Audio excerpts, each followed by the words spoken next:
Unekan Brysen Hedimasen Andreides.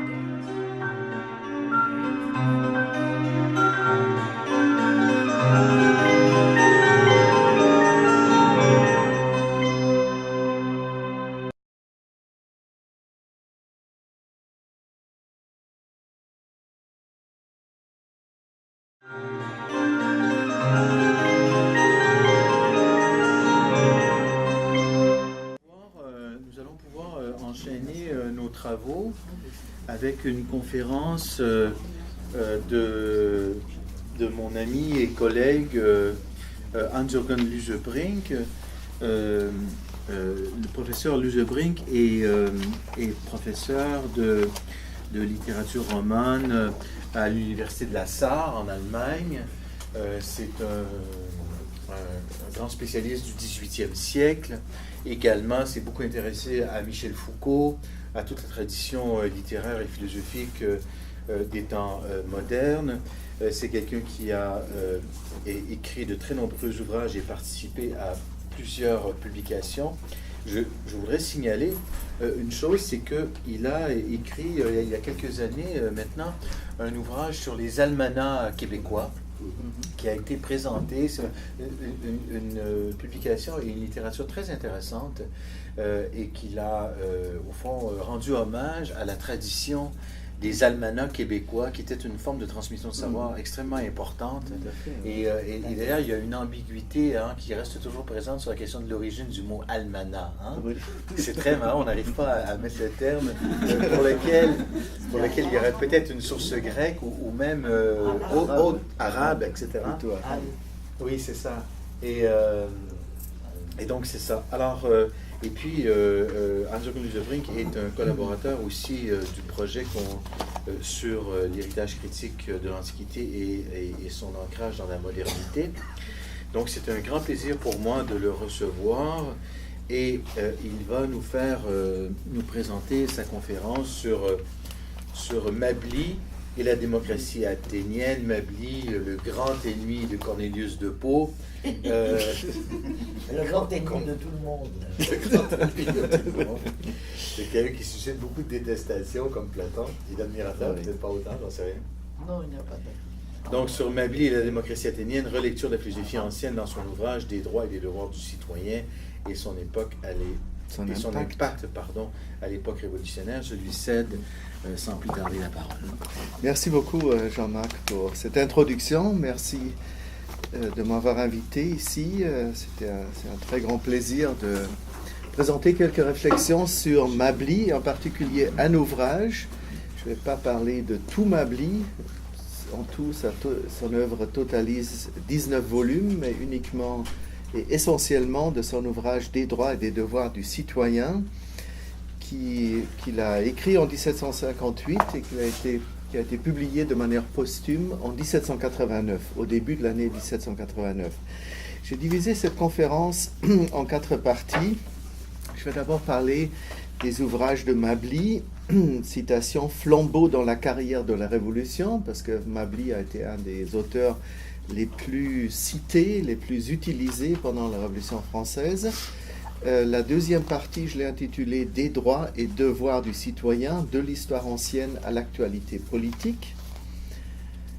Troisièmement, je vais parler des usages de l'histoire gréco-romaine et des relectures des philosophes grecs et romains dans cet ouvrage. Et je vais terminer par une quatrième partie que j'ai intitulée Relire, annoter et contester, lecture et usage des droits et devoirs du citoyen de Mably.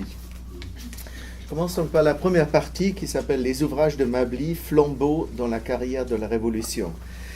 Citation. Lisez donc, messieurs, note un pamphlet intitulé Avis à la noblesse qui parut en 1788 dans le sillage de la convocation des États généraux.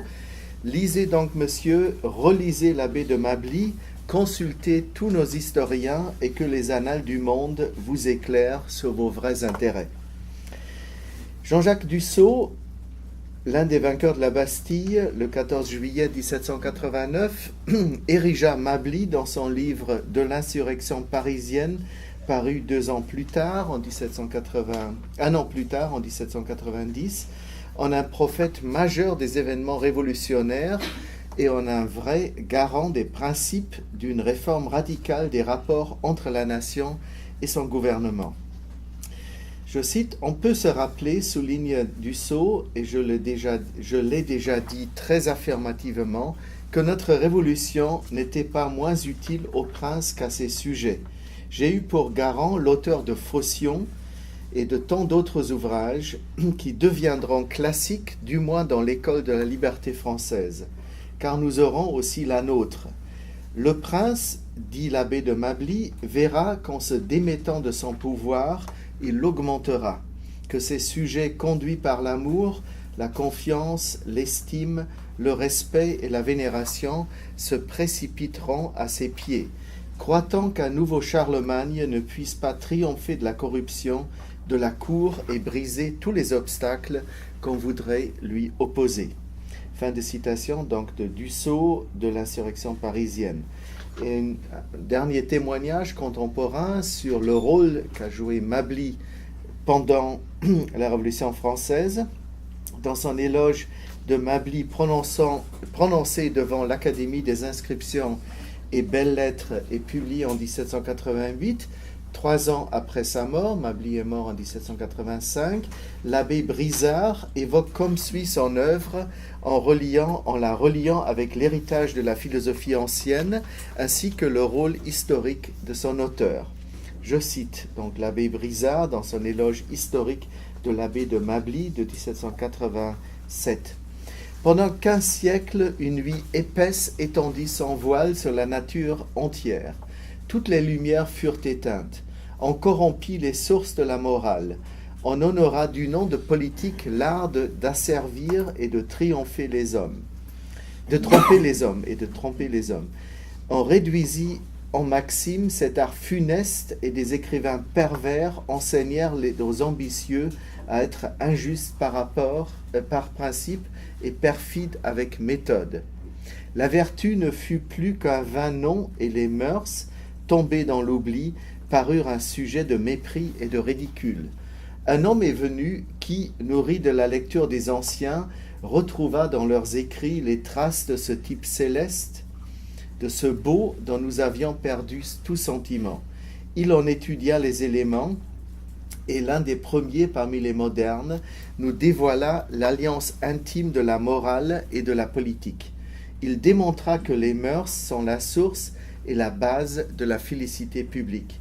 Il rappela tous les hommes et toutes les sociétés à cette idée simple et sublime par sa simplicité même. Toute sa vie, tous ses écrits publiés dans l'espace de 40 ans furent employés à développer cette utile et féconde vérité. Fin de citation.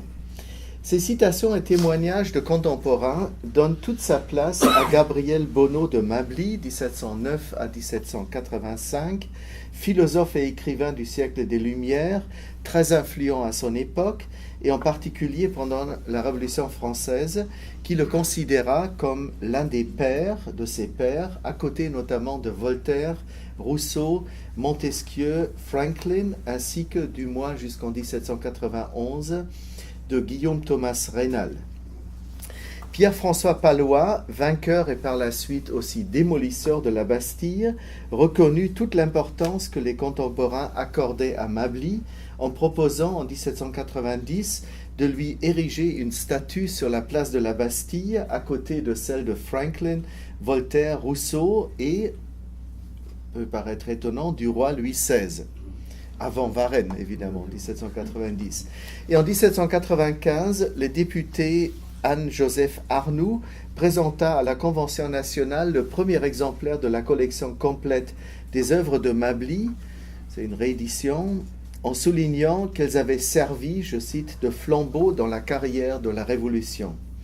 Thomas Schleich, auteur d'une thèse allemande sur l'impact de l'œuvre de Mably pendant la Révolution française et le XIXe siècle, a pu montrer, entre autres, que 10% de la littérature pamphlétaire de 1789, en tout 10 000 écrits, faisait référence à Mably, qui compte parmi les auteurs des Lumières les plus évoqués pendant la Révolution française. Né en 1709 à Grenoble d'une famille appartenant à la noblesse de robe, Mably quitta en 1746 la carrière ecclésiastique et l'ordre des Jésuites pour se consacrer entièrement à son œuvre philosophique et historiographique qui totalisera non moins de 19 volumes dont sa première édition complète parue en 1791. Frère du philosophe Condillac, bien intégré dans la société des salons littéraires parisiens, notamment dans celui de Madame Desfonds, correspondant de plusieurs académies en France et à l'étranger, la position sociale de Mably se caractérise par un fort ancrage dans les réseaux de sociabilité de la République des lettres de son époque, mais aussi par une certaine marginalité que vous avez déjà évoquée, délibérément choisie.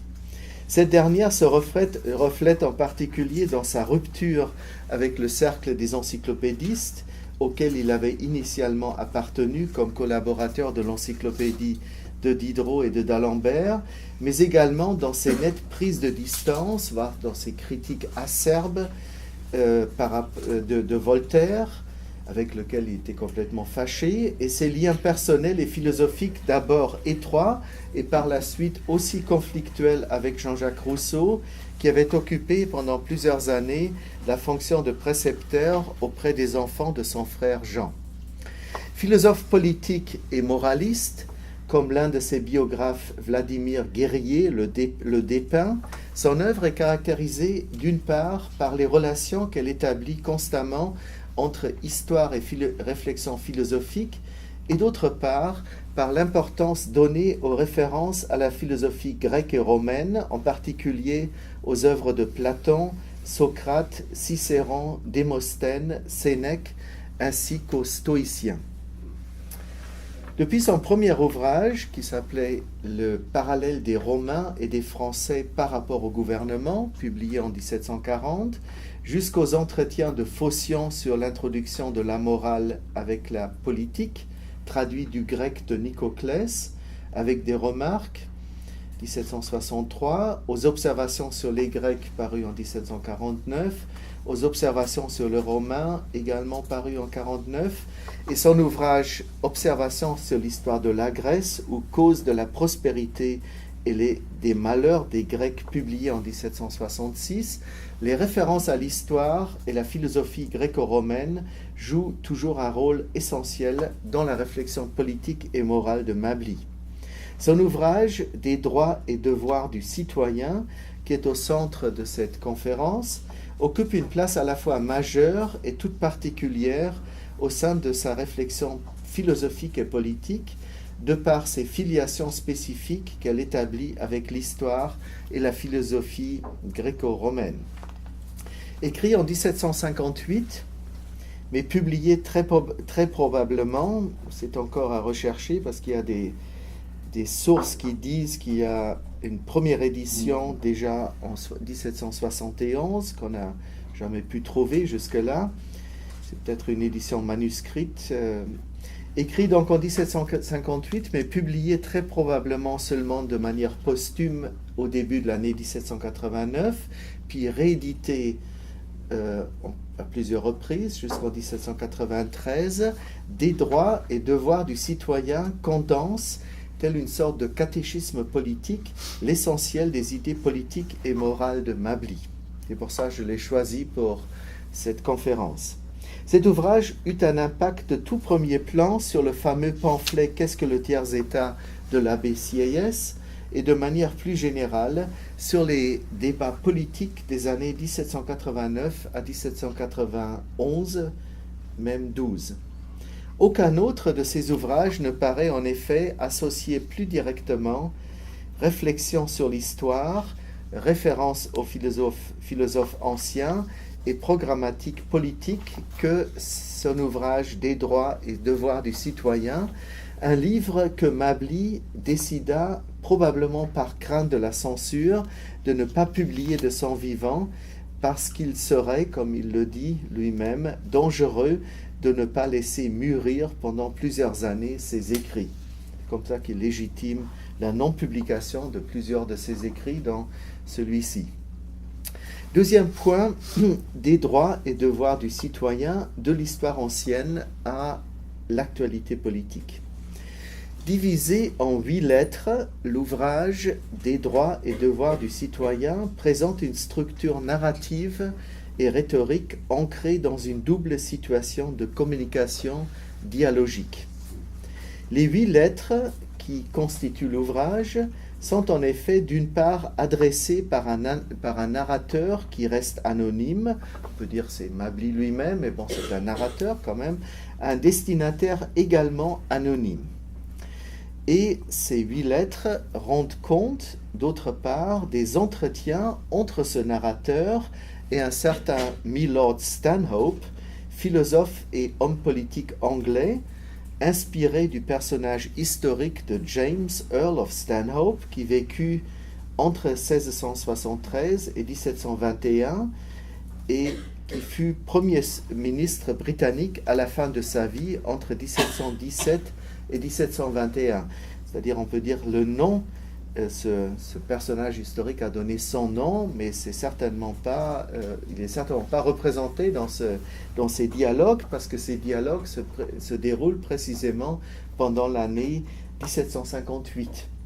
Ces entretiens se déroulent donc durant l'année même de la rédaction de l'ouvrage par Mably, entre le 13 août et le 21 août 1758, dans les jardins, dans le petit parc du château royal de Marly, au cours de promenades philosophiques, comme elles sont appelées, et leur contenu est censé avoir été transcrit sous forme de lettres après chaque promenade par les soins du narrateur. Se déroulant ainsi pendant l'été 1758, il se situe dans une situation historique particulière. Un contexte caractérisé d'une part par la guerre de 7 ans entre la Grande-Bretagne et le Royaume de France, qui opposa 2 grandes puissances européennes de l'époque, mais aussi 2 régimes politiques et constitutionnels très différents et concurrentiels. Et un contexte historique caractérisé d'autre part par l'émergence d'une critique ouverte à l'égard du régime absolutiste de Louis XV, marqué par l'opposition du Parlement de Paris contre le pouvoir royal entre 1749 et 1758. Je rappelle les luttes autour de l'hôpital général de Paris. Le Parlement de Paris voulait garder le pouvoir sur l'hôpital général de Paris, que l'archevêque de Paris, soutenu par le pouvoir royal, lui a contesté. Donc il y a eu pendant plusieurs années des querelles entre le clergé d'une part et le pouvoir royal et le Parlement de Paris. Et il faut rappeler aussi qu'un an avant la rédaction de cet ouvrage, il y a eu l'attentat de Damiens en janvier 1758, qui a échoué, mais qui a quand même vouloir atteindre à la vie de Louis XV. Tout en touchant à un très vaste éventail de thèmes politiques, philosophiques et sociétaux, ces entretiens sont focalisés essentiellement autour d'une problématique centrale, celle des formes de gouvernement et des droits et devoirs du citoyen qui y sont associés et qui en découlent. En ce qui concerne la structure rhétorique et générique du texte de l'ouvrage, j'ai déjà mentionné, il s'agit d'entretiens issus de promenades, transmis sous forme de lettres à un destinataire anonyme, mais c'est encore plus compliqué parce qu'il y a plusieurs autres éléments qui caractérisent la structure rhétorique et générique de ce texte, qui sont à mettre en relief. On peut d'une part relever l'intégration dans la structure argumentative qui est insérée dans des droits et devoirs du citoyen, à la fois dans le genre épistolaire et dans celui du dialogue. On peut donc relever d'actes langage performatif qui incitent le lecteur directement à agir, comme par exemple toute une série d'actes langage performatifs où le narrateur incite le lecteur à agir. Par exemple, faites-vous un tableau des folies et des misères de l'humanité, ou concluez ensuite. il dit carrément lisez, examinez, voyez, respectez, ou encore toute une série d'actes de langage performatif comme juger, juger ceci, etc., comme dans le passage suivant. Je cite un des nombreux passages. Jetez les yeux sur le clergé, jugez et espérez si vous l'osez. Quelques-uns de nos magistrats sont encore dignes des organes des lois. Mais à quoi vous servent les Catons dans la lie des Romulus? Ils sont entourés d'hommes ou corrompus, ou timides, ignorants, jansénistes, molinistes, fanatiques, quelquefois irréligieux et indifférents sur le bien public. Voyez Paris, le bourgeois lassé de son oisiveté et occupé de ses seuls plaisirs, y copie ridiculement les vices des courtisans. Ce torrent a déjà inondé et dévasté nos provinces. Fin de citation. Ensuite, l'ouvrage de Mably contient une dimension ouvertement utopique, inspirée de l'œuvre d'Étienne Gabriel Morelli, en particulier de son ouvrage Les îles flottantes ou la Basiliade, publié en 1753, qui situe l'idéal politique et social, non pas dans un passé lointain, celui de la Rome républicaine, ou de la Grèce ancienne, mais sur une île lointaine et imaginaire. Donc il y a toute une partie utopique dans cet ouvrage-là. En outre, Des droits et devoirs du citoyen contient, de même que l'œuvre contemporaine de Denis Diderot, l'appel imaginaire au roi et des dialogues imaginaires entre le roi et son peuple. Ceci se substitue justement à l'inexistence en réalité de formes de dialogue et d'échange entre le prince et ses sujets que Mably considère comme incarnant la nation. Je rappelle ici, entre parenthèses, que Damien, j'ai eu l'occasion d'étudier ce cas-là, les représentations aussi de Robert-François Damien, donc ce personnage, c'était un domestique qui a attenté à la vie du roi en 1757, et devant le tribunal, il a dit, entre autres, il a légitimé son acte criminel en disant qu'il voulait dialoguer avec le roi, qu'il voulait soumettre au roi les doléances du peuple que apparemment Louis XV ignorait complètement. Donc c'est aussi un peu dans ce contexte-là, vouloir établir un dialogue qui n'existait pas entre le roi et son peuple, que sont à situer ces dialogues imaginaires qu'on trouve dans cet ouvrage. Et enfin, on trouve dans cet ouvrage de Mably plusieurs passages revêtant une dimension délibérément anticipatrice, voire prophétique, comme par exemple le suivant. Donc c'est au futur, des passages au futur.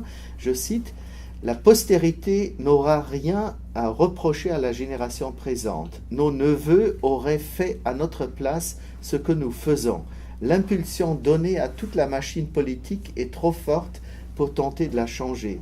Le despotisme augmentera, les abus se multiplieront, le droit de propriété déjà ébranlé par l'établissement arbitraire des impôts ne sera plus respecté. » Dans un autre passage important de son ouvrage Des droits et devoirs du citoyen, Mably prophétise et appelle de ses vœux la nécessaire réunion des États généraux, qu'il réclame d'ailleurs annuelle ou biannuelle, et le processus de démocratisation qui allait nécessairement, à ses yeux, en découler. Je le cite: « En tel temps fixé et marqué, chaque province choisira ses députés qui se rendront à Paris pour ouvrir les États un certain jour déterminé. Les États ne pourront être cassés, dissous, séparés, prorogés, ni interrompus dans l'exercice de leur délibération. Et en se séparant, ils seront libres d'indiquer une assemblée extraordinaire et de s'ajourner suivant que les circonstances pourront le demander. » Fin de citation. Cette dimension prophétique et anticipatrice qui s'énonce à travers des formes rhétoriques et génériques établies, largement utilisées par la littérature pamphlétaire de l'époque, se cristallise ainsi autour du concept de révolution. Se distinguant des concepts d'émeute et de révolte, le terme de révolution que Mably utilise implique un bouleversement profond de l'ordre politique et social, rendu nécessaire voire incontournable à ses yeux à cause de la dynamique de l'évolution historique et des clivages, abus et contradictions profondes qui en découlent. Troisième partie, usage de l'histoire gréco-romaine et relecture des philosophes grecs et romains. Citation. Mably s'est nourri dans tous les temps de la lecture des anciens, remarque l'abbé Brizard dans une note insérée dans le premier volume de l'édition complète des œuvres complètes de Mably qu'il publia en 1791. Il savait presque par cœur Platon, Thucydide, Xénophon, Plutarque et les ouvrages philosophiques de Cicéron. Mais pas Aristote, justement. Il fut toujours leur admirateur passionné, et véritablement les anciens sont encore et seront toujours nos maîtres. Ils sont et seront les législateurs du goût, de la morale et de la vertu, tant qu'il y aura des hommes éclairés et sensibles sur terre. Fin de citation de l'abbé Brizard dans son éloge de Mably, qui a été placé au début des œuvres complètes de 1791. Son ouvrage des droits et devoirs du citoyen, de même que l'ensemble de son œuvre, sont en effet marqués par de multiples références à des écrivains et philosophes de l'Antiquité gréco-latine, et en même temps par une forte volonté de relecture, de réécriture et d'actualisation de leurs pensées. La place importante, voire centrale de ces références dans des droits et devoirs du citoyen est mise en évidence par le fait que l'ouvrage débute par une longue exergue tirée de la République de Cicéron et faisant référence au texte de Lactance, les institutions divines. Cette exergue, intitulée Avertissement, souligne l'importance centrale de la loi naturelle qui serait commune à tous les hommes de toutes les sociétés et de toutes les époques. Je cite cet avertissement, donc entièrement tiré de Cicéron. Il est une loi véritable, c'est d'ailleurs dans l'ouvrage, c'est en latin, mais j'ai consulté une traduction pour vous la citer. Il est une loi véritable, la droite raison conforme à la nature, immuable, éternelle, qui appelle l'homme au bien par ses commandements, et le détourne du mal par ses menaces. Mais, soit qu'elle ordonne ou qu'elle défende, elle ne s'adresse pas vainement aux gens de bien, et elle n'a pas le crédit d'ébranler les méchants. On ne peut ni l'affirmer par d'autres lois, ni déroger à l'un de ses préceptes, ni l'abroger tout entière.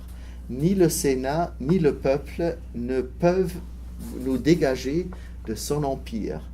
Elle n'a pas besoin d'interprète qui l'explique. Il n'y en aura pas une à Rome, une autre à Athènes, une aujourd'hui, une autre dans un siècle, mais une seule et même loi éternelle et inaltérable régit à la fois tous les peuples dans tous les temps. L'univers entier est soumis à un seul maître, un seul roi suprême, au Dieu tout-puissant qui a conçu, médité, sanctionné cette loi. La méconnaître, c'est se fuir soi-même, renier sa nature et par là seul subir les plus cruels châtiments, lors même qu'on échapperait au supplice infligé par les hommes. Fin de citation, c'est la plus longue citation, donc placée en guise d'introduction, en exergue de cet ouvrage, que Mably tire dans cet ouvrage d'auteurs anciens. Ancrée dans les concepts clés de raison, de nature et de morale, la conception de la loi naturelle, considérée comme une loi éternelle et inaltérable, est ainsi en même temps liée pour Mably à l'idée d'un être suprême, condition indispensable à ses yeux de tout ordre moral, sans que ce dernier soit déterminé nécessairement par une religion spécifique. Dans son ensemble, l'ouvrage des droits et devoirs du citoyen de Mably contient en tout 27 références intertextuelles explicites à des auteurs de l'Antiquité gréco-romaine, allant de simples mentions d'un auteur, d'un nom d'auteur, jusqu'à des citations étendues comme pour Cicéron, généralement sous forme de paraphrases commentées. Cicéron arrive en tête avec 11 références, suivi de Platon, 6 références, Démosthène, 1 référence, Socrate, 2 références, Solon, 2 références, Quintus Tullius Cicéron, 2 références, et Lycurgue, 1 référence. Cicéron joue ainsi un rôle central comme guide philosophique pour le narrateur qui en effectue une lecture ponctuée de points d'exclamation et de réactions vives et spontanées, comme si le philosophe romain était directement en dialogue avec lui. Je cite un des passages où Cicéron est évoqué, où on a l'impression que le narrateur dialogue avec lui. Je cite il s'agit des lois. Cicéron en a fait un traité, et hier au soir, jetant les yeux sur son ouvrage, je tombais sur un morceau très intéressant. Ce philosophe attaque les épicuriens, qui croient qu'il n'y a de juste et d'injuste que ce que les lois politiques ordonnent ou défendent. Quoi, s'écrie-t-il avec indignation, il serait possible que les lois que des tyrans auraient faites fussent justes?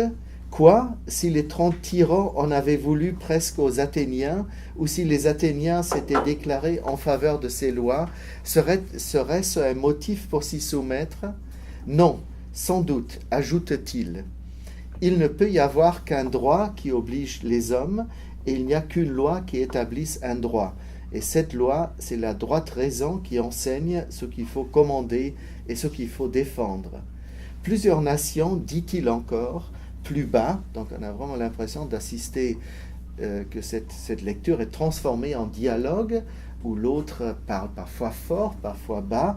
Plusieurs nations, dit-il encore plus bas, ont autorisé chez elles des choses pernicieuses, funestes et aussi éloignées de la raison que le seraient des conventions faites entre des brigands.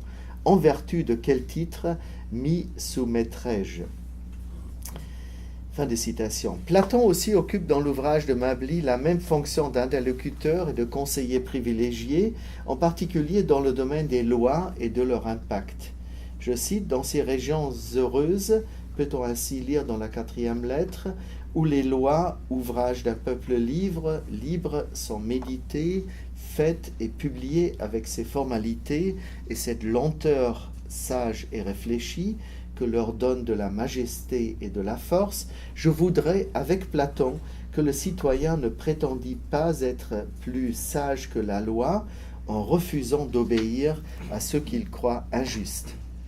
Les multiples références à l'histoire grecque et romaine illustrent dans les droits et devoirs du citoyen la fonction que Mably attribue généralement à la connaissance historique, celle de présenter, je le cite, une école de morale et de politique qui étale les droits des peuples, et en particulier cette première, c'est toujours une citation, cette première vérité d'où découlent toutes les autres, que l'homme n'est pas fait pour obéir aux volontés d'un autre homme, mais aux seules lois, dont le magistrat, quel que soit son nom, quelle que soit sa prééminence, ne peut être que l'organe et le ministre. Fin de citation, donc c'est dans Droits et devoirs du citoyen. Devant l'histoire des guerres de religion du XVIe siècle, ou celle de la révolte des Provinces-Unies contre l'Espagne de Philippe II, et de l'Angleterre de Cromwell et de la Révolution glorieuse de 1688, c'est en premier lieu l'histoire grecque et romaine qui représente une vaste arène de réflexion politique.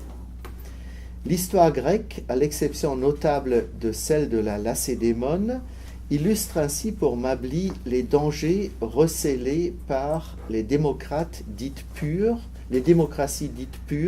gouvernées par la multitude, où, je le cite, le peuple n'était point exposé au malheur d'obéir à des lois qu'il n'aurait pas faites et où il obéissait à tous les caprices et aux passions des intrigants qui avaient l'art de gagner sa confiance. Fin de citation. La pure démocratie, représentée pour Mably en particulier par la démocratie athénienne, je cite, « où tout citoyen peut proposer ses rêveries pour en faire des lois », serait ainsi incompatible avec une société démocratique idéale, fondée précisément sur un équilibre des pouvoirs législatifs, exécutifs et judiciaires. Je cite Mably, « Suivez l'histoire des républiques de l'Antiquité. Peut-on lire dans la suite de ce raisonnement et vous verrez des dissensions s'y former, dès que cet équilibre que je demande se perd. » Fin de citation. La cupidité, ce sont des termes qu'il utilise, la cupidité, le luxe, la mollesse, les mœurs détestables, la licence de la multitude dans Athènes, c'est une citation, et dans toutes les autres républiques de la Grèce, à l'exception de Lacédémone, fin de citation, expliquerait, selon Mably, la décadence des démocraties anciennes. Face aux leçons de l'histoire, et en particulier à celles données à la postérité par celles de la Grèce ancienne et de Rome, Mably ne cesse de mettre en lumière son propre idéal politique qui s'inspire des républiques grecques, mais qui s'articule à travers un discours délibérément utopique où la société idéale est placée sur une île lointaine et isolée. Une république basée sur l'égalité des citoyens, sur l'abolition de la propriété privée, sur la transparence absolue des affaires du gouvernement et sur l'équilibre des pouvoirs. Des censeurs, c'est un terme qu'il utilise, seraient les garants des valeurs communes et les protecteurs des citoyens faibles, ça c'est aussi un terme qu'il utilise. Ils, les censeurs, seraient chargés de la protection des citoyens faibles, de la surveillance des bonnes mœurs et du maintien d'un régime social basé résolument sur la vertu. La réflexion politique et morale de Mably est basée sur une matrice de concepts sociopolitiques et philosophiques clés communes à la philosophie des Lumières de la seconde moitié du XVIIIe siècle, mais auxquelles il donne souvent des significations très particulières. Il s'agit en particulier des concepts de liberté, ce sont des concepts clés pour lui, liberté, de bonheur, d'égalité, de peuple, de citoyen, de nation, de roi, de tiers-État et de révolution. Comme pour Rousseau, mais sans avoir recours au terme de souveraineté du peuple, utilisé justement par l'auteur du contrat social, la source de tout pouvoir réside pour Mably dans la nation qui fait connaître sa volonté à travers des États qui devraient se rassembler régulièrement et qui peuvent prendre des formes très différentes. Le prince est fait pour la nation et non la nation pour le prince. C'est une citation de Mably, affirme-t-il, et le peuple incarnant la nation et qui est le seul auteur du gouvernement politique doit se réserver dans une démocratie l'exercice de la puissance législative. Par conséquent, dans une constitution monarchique qui se veut démocratique, je le cite, « Tout doit tendre, selon Mably, à soumettre le roi à la loi. » Fin de citation. Tout régime démocratique est basé sur la liberté, s'opposant au despotisme, à la tyrannie et à l'esclavage. Je cite, « La source de tout bien, affirme Mably, c'est l'amour de la liberté, mais il doit être accompagné de l'amour des lois. Sans l'union de ces deux sentiments, les lois, toujours incertaines et flottantes, seront tour à tour dictées et détruites par les passions de la multitude et l'anarchie produira enfin la tyrannie. » Fin de citation. Comme de multiples exemples dans l'histoire moderne, mais surtout dans l'histoire ancienne, en particulier celle de la Grèce, le démontre. La liberté en général, impliquant en particulier la liberté d'expression, la transparence absolue des affaires de l'État, la liberté religieuse, mais aussi et en premier lieu la liberté de la nation de déterminer la forme de son gouvernement et l'esprit de ses lois, est vue par Mably comme constamment menacée. Il s'agit donc, pour tout citoyen, de la défendre, de résister à l'oppression et à l'esclavage. Il faut, fait dire Mably au narrateur à la fin de son ouvrage « Des droits et devoirs du citoyen », en se référant directement à la situation de la France contemporaine, il faut donc, avant de prendre des mesures pour conserver sa liberté, d'abord s'occuper de la recouvrer. Dès que notre nation retirée du néant aurait repris le droit de s'assembler, pourquoi n'établirions-nous pas une année de réforme? Donc là aussi, c'est anticipateur et prophétique en quelque sorte. Philosophe s'intéressant au-delà du seul domaine politique à celui de la morale, Mably ancre sa réflexion sur le régime politique et en particulier sur la démocratie dans des notions et valeurs morales, en particulier dans celles de bonheur et de bonnes mœurs, opposées aux notions de corruption, de vice et de luxe. Ce sont des termes extrêmement négatifs, évidemment. Le luxe également, il y a toute une réflexion sur le luxe, sur l'argent, sur la richesse qu'il considère, qu'il critique. Le prince, affirme Mably, usera de son pouvoir pour travailler au bonheur de ses sujets. Fin de citation. Vouloir, citation, établir un système du bonheur général de la société implique fin de citation, implique le rejet du luxe, de la magistrature à vie, de la pompe des noms et des titres, c'est un terme, une expression qu'il utilise, ainsi que celui des vices et, je le cite, le courage de l'âme, la modestie dans les mœurs, le goût de la frugalité et du travail et l'amour du bien public. Fin de citation, des qualités que Mably voit incarnées dans la République athénienne avant l'âge de Périclès et dans la République romaine, ainsi que dans la République de Sparte. Défendant la conception que le citoyen, je le cite, est tout homme, à l'exception d'un insensé ou d'un malfaiteur, Mably souligne l'égalité fondamentale de tous les hommes et met en cause le système des privilèges politiques et sociaux caractéristiques pour la monarchie absolue et la féodalité. Mably, contrairement à Rousseau, se fait en même temps le porte-parole de la nécessité des corps sociaux et de leurs formes de représentation, comme les parlements de l'Ancien Régime, dans lesquels il voit des pouvoirs assurant l'équilibre des puissances dans un régime visant à rester ou à devenir démocratique. Le principe d'égalité, enfin, qui est à la fois politique et morale, représente certes l'élément le plus utopique dans l'œuvre de Mably. Il implique non seulement une égalité politique fondamentale de tous les hommes, sans que Mably évoque explicitement la question du genre, de l'appartenance ethnique ou celle de la couleur de la peau, mais également la vision d'une égalité des propriétés et une égale répartition des richesses dans une société. Je cite, « Ne devrions-nous pas aspirer à cette heureuse communauté de biens, tant louée, tant regrettée par les poètes que Lycurgue avait établie à Lacédémone, que Platon voulait faire revivre dans sa République, et qui, grâce à la dépravation des mœurs, ne peut plus être qu'une chimère dans le monde. » Fin de citation. Pour ajouter immédiatement dans le fil de son argumentation que cette égalité souhaitable, voire nécessaire pour la réalisation d'un idéal démocratique, recouvrerait une dimension foncièrement utopique, ou tout du moins aussi éphémère que le fut son existence dans la Grèce ancienne. Je le cite, « Avec quelque égalité, comme partage d'abord les biens d'une république, soyez sûrs que l'égalité ne régnera plus entre les citoyens à la 3e génération.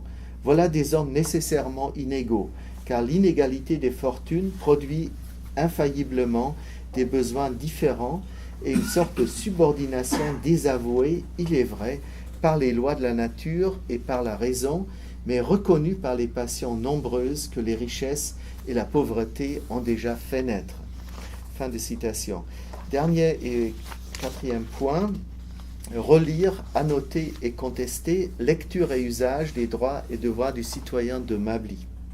L'œuvre de Mably, et en particulier son ouvrage Des droits et devoirs du citoyen, joua un rôle central pendant la Révolution française.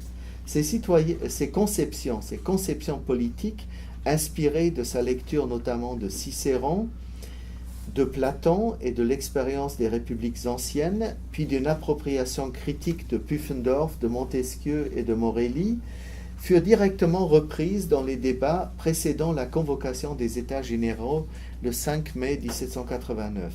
Mably fut l'un des auteurs des Lumières les plus cités dans les cahiers de doléances et les pamphlets des années 1788 et 1789. L'abbé Sieyès s'inspira directement de Mably pour la rédaction de son pamphlet « Qu'est-ce que le tiers-État ?»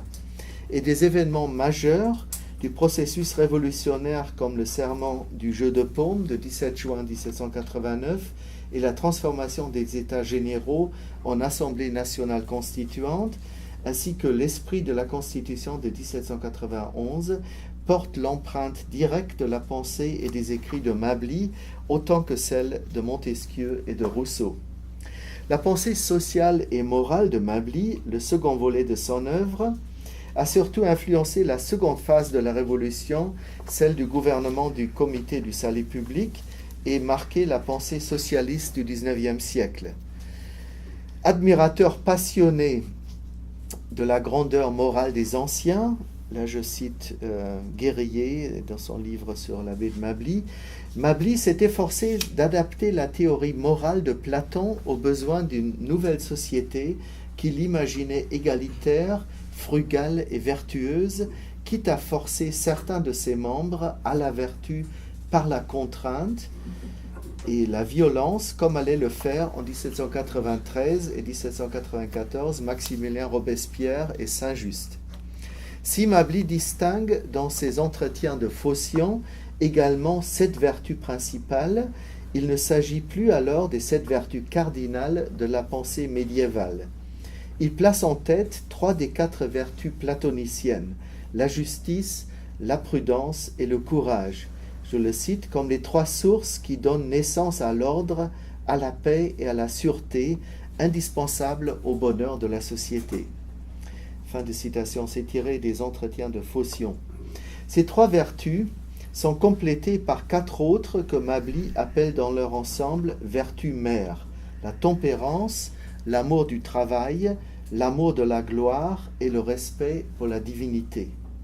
Le rigorisme moral qui caractérise l'œuvre de Mably était fondé sur l'admiration du modèle spartiate et une prise de distance critique par rapport à la démocratie athénienne, je le cite, qui ne laissait aux magistrats qu'un vain nom et un pouvoir inutile et qui allait, comme il le souligne dans les entretiens de Phocion, je le cite, gaiement au spectacle, tandis que Philippe s'avançait à ses portes.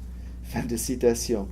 À l'apologie de la législation fondée sur l'expression immédiate de la volonté générale et la négation du gouvernement parlementaire défendu par Rousseau, notamment dans son contrat social, Mably oppose une critique acerbe du gouvernement populaire et de la démocratie pure, comme il l'appelle. Mably explique le déclin de la démocratie athénienne, en effet, par, je le cite, la domination des artisans dans l'Assemblée des Nations, la République gouvernée par les ouvriers prit le génie qu'elle devait naturellement prendre, devait-elle faire des miracles pour rendre juste, prudente et magnanime une assemblée d'artisans, que le législateur se garde donc de leur confier le dépôt et l'administration de la souveraineté. Fin de citation. Les annotations manuscrites, et là je me réfère à une édition ancienne des droits de devoirs de situation qui est richement annotée, et je fais référence par un lecteur contemporain de 1789. Les annotations manuscrites d'un lecteur de l'époque, un certain Konrad Vetter, bourgeois francophone, vivant à Augsbourg, dans le sud de l'Allemagne, qui a soigneusement annoté et commenté son exemplaire des droits et devoirs du citoyen de Mably, qu'il avait acheté en 1789 ou en 1790, montre que cet ouvrage a été directement lu, et parfois de manière très critique, dans la perspective des événements de la Révolution française. Konrad Vetter relève ainsi, en les soulignant au crayon dans le texte, je ne veux pas faire circuler l'ouvrage, mais vous pouvez le regarder après, c'est un peu fragile, il y a plein d'annotations contemporaines par ce lecteur au crayon, parfois aussi à la plume. En allemand? Non, en français. Et parfois en allemand. Il est bilingue, mais parfois c'est en allemand, parfois en français. Konrad Vetter relève ainsi, en les soulignant au crayon dans le texte, les contradictions dans la pensée de l'auteur du livre qu'il croit pouvoir qui croit pouvoir affirmer dans un passage que la raison est susceptible de contraindre les passions politiques, une affirmation que Mably lui-même avait mise en doute une quinzaine de pages auparavant. Ce lecteur Conrad Vetter approuve Mably dans son objectif d'aller bien au-delà de la Grande Charte d'Angleterre et de la Constitution britannique qui représenta longtemps, à côté de la Suisse, le seul régime démocratique dans l'Europe moderne. Il appuie fortement la méfiance du narrateur de Mably à l'égard des violences potentielles du peuple en soulignant doublement les passages relatifs suivants. Donc parfois il souligne une fois et parfois deux fois, et là c'est un passage qui est doublement souligné et marqué au crayon en marge. Je le cite: « Je vous l'ai dit et je vous le dirai encore », donc c'est Mably, « le peuple deviendra insolent et docile en sortant de son ignorance crasse pour prendre des demi-connaissances. » Fin de citation. Et il met en cause, donc le lecteur de Mably, l'affirmation de Mably selon laquelle le gouvernement devrait être rendu, je cite Mably, impartial et favorable à tous les ordres de citoyens, en la commentant par la note manuscrite suivante. Je cite: « C'est en vain qu'on espérerait cette impartialité.